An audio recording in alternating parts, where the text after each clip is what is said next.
ക്ലാംബരധരം വിഷ്ണും ശശിവർണം ചതുർഭുജം പ്രസന്നവദനം ധ്യായേ സർവവിഘ്നോപശാന്തയേ.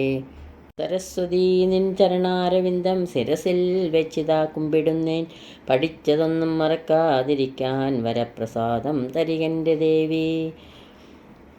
സദാശിവസമാരംഭാം ശങ്കരാചാര്യമധ്യമാം അസ്മദാചാര്യപര്യന്താം വന്ദേ ഗുരുപരമ്പരാം വന്ദേ ഗുരുപരമ്പരാം.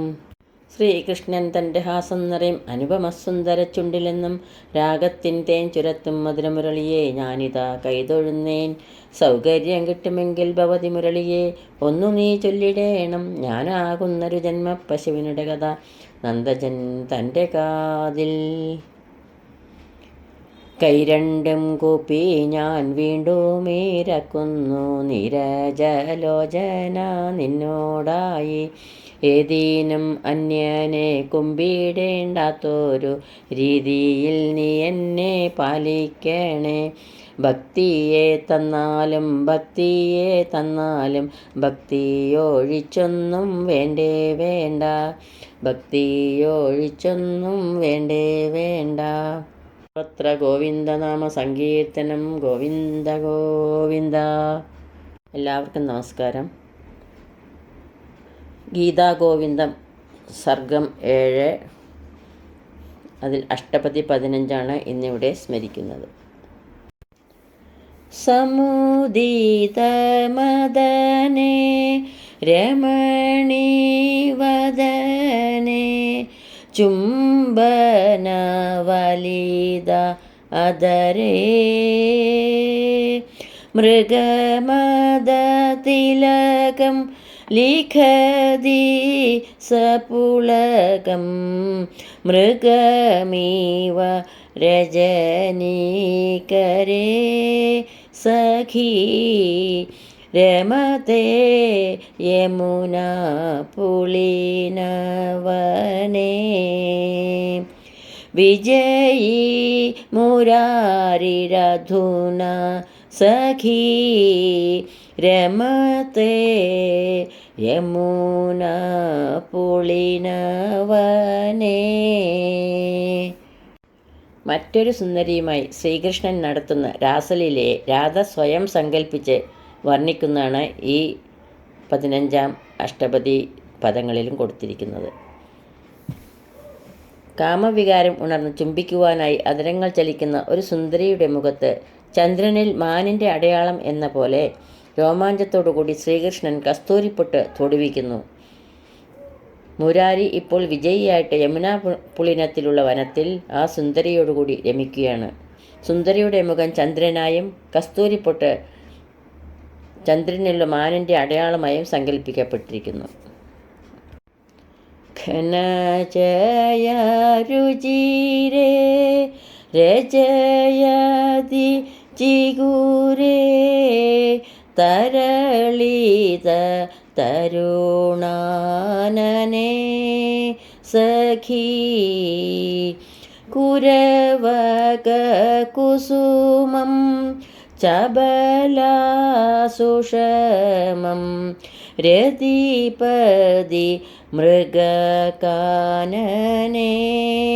സഖീ രമതേ യമുനാ പുളിനവനേ. ശ്രീകൃഷ്ണൻ കാർമേഘങ്ങളുടെ കൂട്ടത്തിൻ്റെ കാന്തിയാർന്നതും യുവഹൃദയങ്ങളെ ഇളക്കി തീർക്കാൻ കഴിവുള്ളതും കാമദേവനാകുന്ന മൃഗത്തിന് വിഹരിക്കുവാൻ പറ്റിയ കാനനമായിരിക്കുന്നതുമായ തലമുടിക്കെട്ടിൽ ഇടിമിന്നലിൻ്റേത് പോലെയുള്ള ശോഭയാർന്ന കുറിഞ്ഞിപ്പൂവ് ചൂടിക്കുന്നു. ഘടയതി സുഖനേ കുജയുഗ ഗഗനേ മൃഗമദ രുചിരുഷിതേ സഖീ മണിസരമമലം താരക പടലം നഖപദ ശശിഭൂഷിതേ സഖീ രമതേ യമുനാ പുളിനവനേ.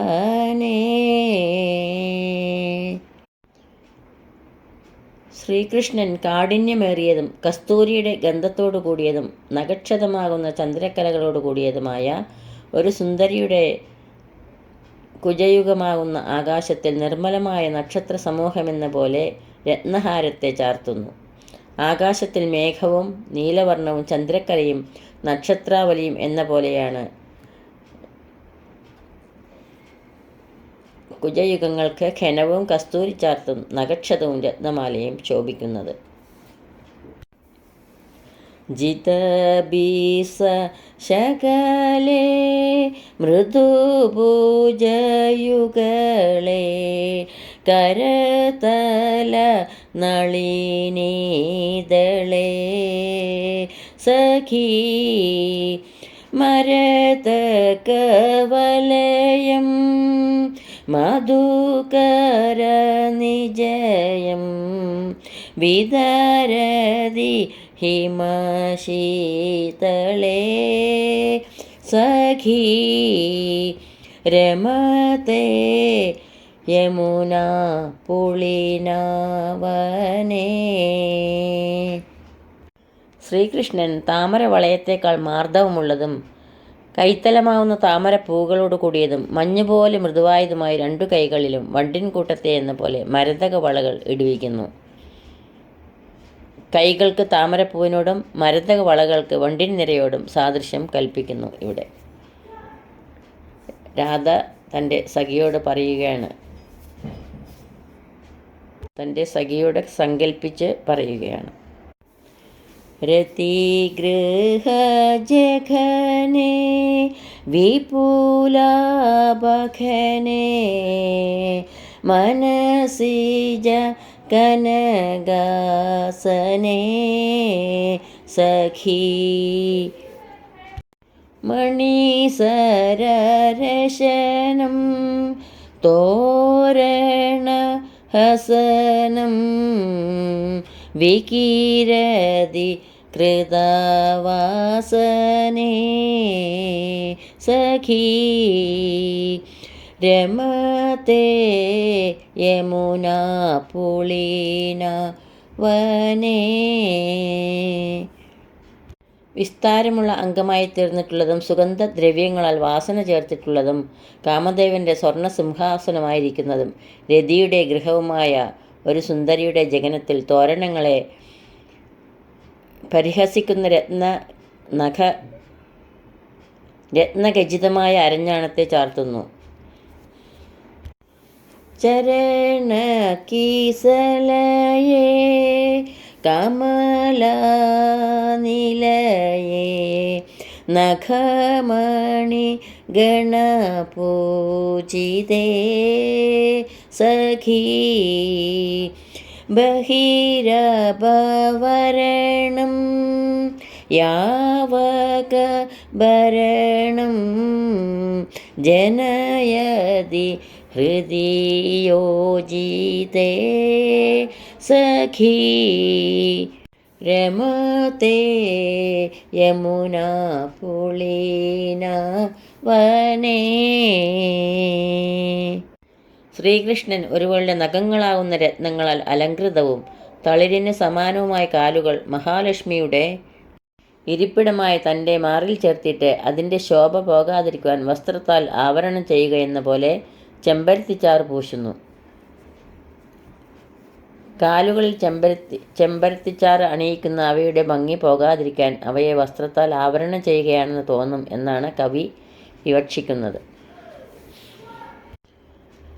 രമയതി സദൃശാം കാമഭിസുദൃശം ഖലഹല ധരസോദരേ സഖീ കിമഫലമവസം ചിരമിഹ വിരസം വധ സഖി വിടപോദരേ സഖീ രമതേ യമുനാ പുളിനവനേ.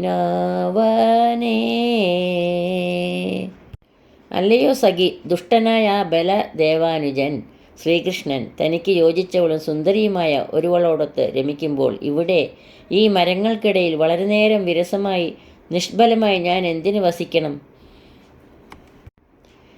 ഇഹ രസഭണനെ കൃതഹരി ഗുണനെ മധുരീഭു പദസേവകേ സഖീ കലിയുഗചരിതം ന വസതു ദുരിതം കവിനൃപ ജയദേവകേ സഖീ രമതേ യമുനാ പൂളിനാവനേ. ഇവിടെ ശൃംഗാരരസത്തെ വർണ്ണിക്കുന്നവനും ശ്രീകൃഷ്ണൻ്റെ ഗുണങ്ങളെ കീർത്തിക്കുന്നവനും മധുരിപുവിൻ്റെ പാദസേവകനും കവി സാമ്രാട്ടുമായ ജയദേവനിൽ കലിയുഗത്തിൻ്റെ ദുരിതങ്ങൾ ഉണ്ടാകാതിരിക്കട്ടെ. നായാദസഖി നിർദ്ധയോ യതി ഷഡഃ ത്വം ദൂതി കിം ദൂയസേ സ്വച്ഛന്ദം ബഹുവല്ലഭ സരമതേ കിം തത്ര തേ ദൂഷണം. പശ്യാദ പ്രിയസംഗമായ ദൈത സ്യാകൃഷ്യമാണം ഗുണൈ ഉത്കണ്ഠാർത്തിഭരാദിവ സ്ഫുടദിദം ചേതസ്വയം യാസ്യതി. അല്ലയോ സഖിയായ ദൂതി, നിർദ്ധയനും കഠിനനുമായ ശ്രീകൃഷ്ണൻ വന്നില്ലെങ്കിൽ നീ എന്തിനാണ് ദുഃഖിക്കുന്നത്? അധികം വല്ലഭന്മാരോടുകൂടി അദ്ദേഹം സ്വേച്ഛ പോലെ രമിക്കുന്നു. അതുകൊണ്ട് നിനക്കെന്താണ് ദോഷം? ഇപ്പോൾ പ്രിയതമനുമായുള്ള സംഗമത്തിനായി ദൈ തൻ്റെ ഗുണഗണങ്ങളാൽ ആകർഷിക്കപ്പെടുന്ന എൻ്റെ ചേതസ് ഉത്കണ്ഠയും വ്യസനവും വർദ്ധിച്ച് പൊട്ടിത്തെറിക്കുന്ന പോലെയായിട്ട് തന്നെത്താൻ അവിടേക്ക് പോകും നീ കണ്ടാലും. ഇതോടുകൂടി 7-ാം സർഗത്തിലെ അഷ്ടപതി 15 ഇവിടെ പൂർണ്ണമാവുന്നു. ഈ ശ്ലോകമാല്യങ്ങൾ പൊന്നു ഗുരുവായൂരപ്പൻ്റെ പാതാരവിന്ദങ്ങളിൽ ഭക്ത്യാദരപൂർവ്വം സമർപ്പിക്കുന്നു. യദക്ഷരപദഭ്രഷ്ടം മാത്രാഹീനം ത്വയേദ്ഭവേത് തത്സർവം ക്ഷമ്യതാം ദേവ. നാരായണ നമോസ്തുതേ, നാരായണ നമോസ്തുതേ. കായേന വാചാ മനസേന്ദ്രിയൈർവ ബുദ്ധ്യാത്മനാ വാ പ്രകൃതേ സ്വഭാവ കരോമി യദ്യ സകലം പരസ്മൈ നാരായണായേതി സമർപ്പയാമി. സർവം നാരായണായേതി സമർപ്പയാമി. സ്വസ്തി പ്രജാഭ്യ പരിപാലയന്താം ന്യായേണ മാർഗേണ മഹീമഹീശ. ഗോബ്രാഹ്മണേഭ്യഃ ശുഭമസ്തു നിത്യം. ലോകാ സമസ്ത സുഖിനോ ഭവന്തു. ലോകാ സമസ്ത സുഖിനോ ഭവന്തു. എല്ലാവർക്കും ശാന്തിയും സമാധാനവും സർവോപരി ഭഗവത് ഭക്തിയും പൊന്നു ഗുരുവായൂരപ്പൻ്റെ അനുഗ്രഹവും എപ്പോഴും ഉണ്ടാകട്ടെ എന്ന് പ്രാർത്ഥിക്കുന്നു. സർവത്ര ഗോവിന്ദനാമ സങ്കീർത്തനം. ഗോവിന്ദ ഗോവിന്ദ സദാ സർവത്ര ഗോവിന്ദനാമ സങ്കീർത്തനം. ഗോവിന്ദ ഗോവിന്ദ.